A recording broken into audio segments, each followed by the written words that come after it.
Parimal Ghosh also told about Bipin Chowdhury's wife's death, he not having children, about his insane brother, and why he did not like to visit the mental asylum at Ranchi.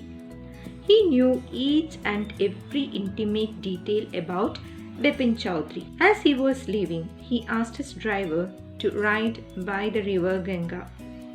Now he was totally confused. How can he forget such a thing in his life? He was working in a firm, and that day also he had an important meeting. He had never forgot anything in his life. And he again gets confused. Has he really forgot? And he says, he feels that he should not be so much disturbed by an intruder. But he was also surprised that the man knew even the intimate details of him, like his wife's death, his brother's death, and why he did not visit the mental asylum, all such details. So now, Bipin Chowdhury was a little disturbed. Bipin Chowdhury realized that what the intruder told was a lie. He had been to Haridas Bagchi's place in Kanpur during the Puja holidays in 1958. He thought of writing a letter to Haridas Bagchi. But still he thought, why should I write a letter? What the intruder told was a lie. And again, Haridas Bagchi was not there in his place. He had gone to Japan. So there is no way of finding out the address in Japan.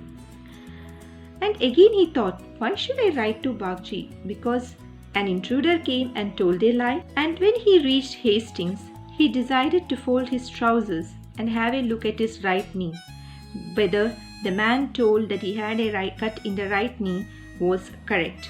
Was the mark of an old 1-inch long cut in his right knee. Suddenly, Bipin Chowdhury thought of Dinesh Mukherjee.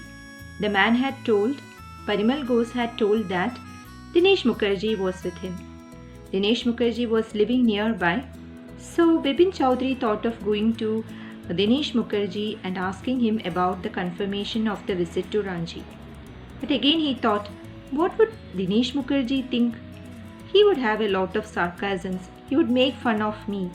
So he did not go to Dinesh Mukherjee's place. Instead, what did he do? He went to his home, had a juice, fell asleep, and in the morning, again he went to his work. Every passing hour, the previous day's encounter with Parimal Ghosh was getting filled in his mind. He was totally disturbed. Just before lunch, Bipin Chowdhury decided to ring Dinesh Mukherjee to confirm about the visit to Ranchi.